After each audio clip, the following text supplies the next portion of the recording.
માળિયાહાટીના લોહાણા મહાજન દ્વારા લોહાણા જ્ઞાતિની એકતા તેમજ અખંડિતતા માટે જ શ્રી વીરદાદા જસરાજજીના સૂર્યદિન નિમિત્તે બપોરે 4 થી 7 સુધી મહિલા મંડળની બહેનો દ્વારા ધૂન રાખવામાં આવી હતી, જેમાં બપોરે 12 કલાકે અયોધ્યામાં રામ મંદિર મૂર્તિ પ્રાણ પ્રતિષ્ઠા મહોત્સવના પગલે જલારામ મંદિરે અન્નકૂટ મહાઆરતી થાળ પ્રાર્થના યોજાણી હતી।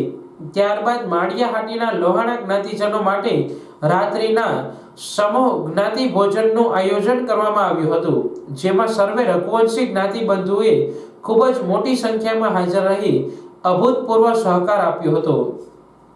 હું પ્રવીણચંદ્ર મંગળજી ખોડા, માળિયા લોહાણા મહાજન પ્રમુખ। આજે માળિયા ખાતે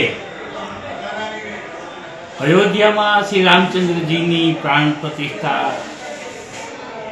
સાથે આજે વીરદાદા જસરાજનો સૂર્યદિન પણ છે। આ સૂર્યદિન નિમિત્તે અમે ઘણા બધા પ્રોગ્રામો આજે કરેલા છે।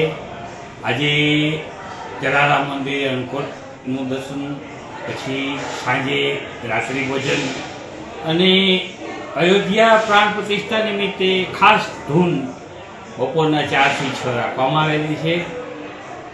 આ આખું આયોજન લોહાણા મહાજન મહિલા મંડળ અને જલારામ સેવા ટ્રસ્ટ તરફથી આયોજિત કરેલ છે અને ખૂબ જ સફળતાપૂર્વક આ પ્રોગ્રામ અમે પાર પાડેલો છે।